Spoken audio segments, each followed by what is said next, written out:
my name is Karl and today I'm going to drill you through a tutorial on the Karl format of the Liberia National High School Debate Competition. So for today's tutorial, I'm going to be drilling you through what Karl format is, the rules of the team, the three main actors in the debate game, and the scoring points or the scoring format.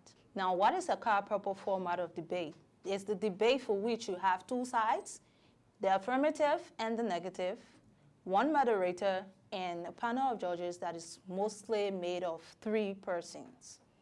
Now, the judge's role is to judge you according to the style of the performance and the 7 categories which I'll tell you about later.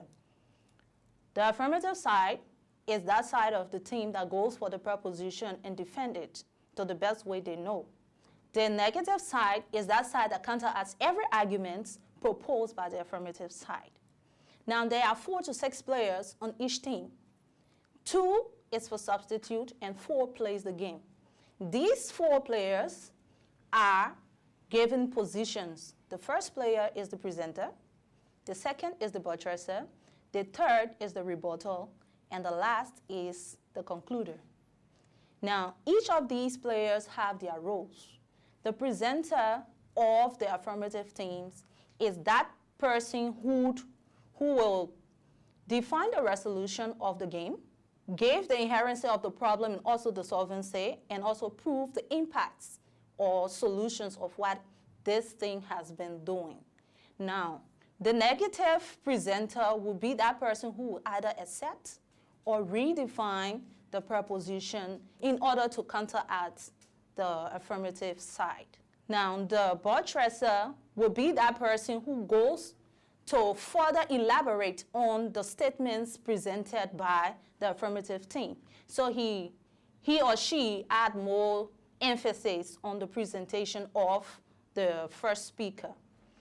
The rebuttal, that is that person on the team who says that what you have said does not make sense, and this is why we should do this. So that person has more power. They do not come up with any new arguments, but instead, they don't even come up with a prepared text. He's the most powerful person because he sits or she sits and listens to the both sides arguing and make up her argument right there to counteract whatever arguments that have been proposed by the opposition team.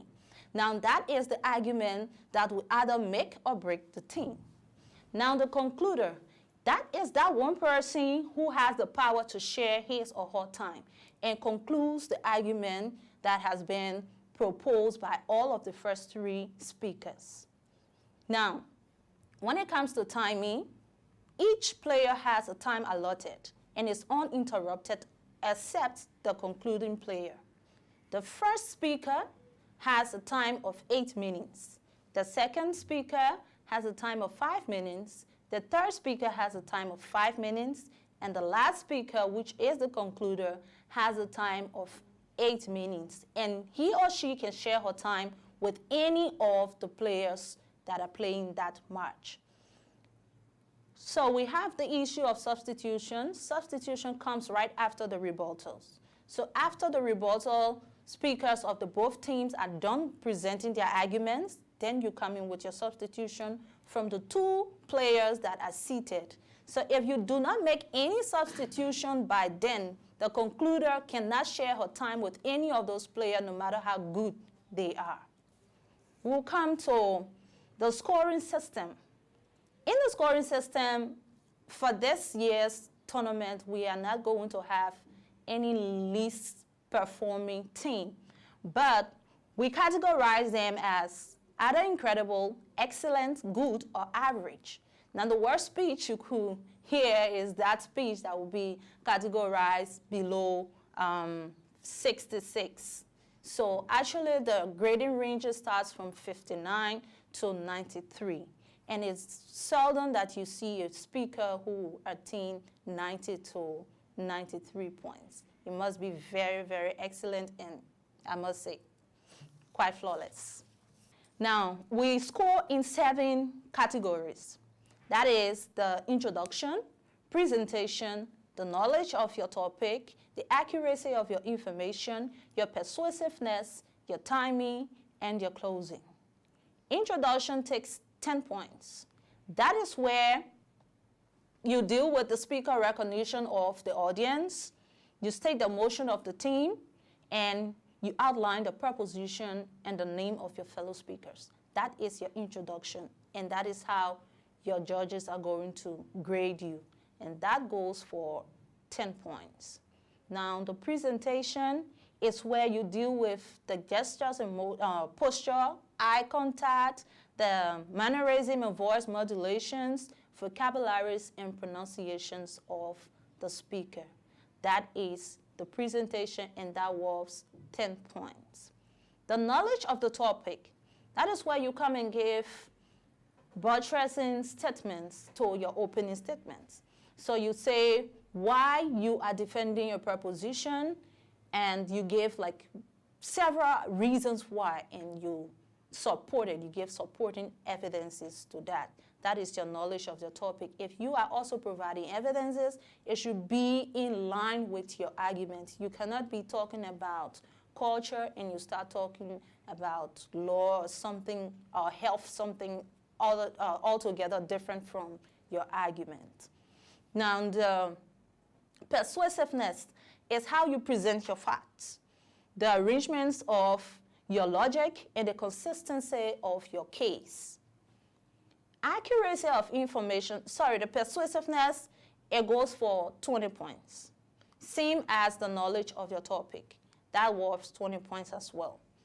Now, the accuracy of your information, that is where you quote references, you provide relevant facts that are in relation to the resolution, same as the knowledge of the topic, and then the evolution case studies, evidences of the debate. So, you know, when you are making your argument, you have to say, due to this, you know, things that have happened that set the basis to further emphasize your argument. Now, the timing. A speaker has 5 to 8 minutes to present his or her argument. Now, if you use up to 4 minutes for a speaker who has 5 minutes, you have maximized your time. But if you use less than 2 minutes for a 5 minutes presentation, you have underused your time, and you could be, points could be deducted from you for that. For a speaker having 8 minutes, you come and you use 6 minutes or 7 minutes, that means you have actually utilized your time. But if you use maybe 5 or 4 minutes, it obviously say you did not have anything to say, and the judges might just not score you for that. And the timing goes for 10 points. Now, your closing statement is that final assertion of every speech that you make. You restate your position in the resolution before retiring off the stage. And then you also use a language of summation, probably quotes, an appealing statement that further emphasize and give you a good closing. So with that being said, we have concluded on the tutorials for the Karl format of the Liberia National High School Debate Competition 2019. For further information, you can contact our offices at the YMCA building in Capitol Hill for the copyrighted version of the handout, which has been printed for schools and other users.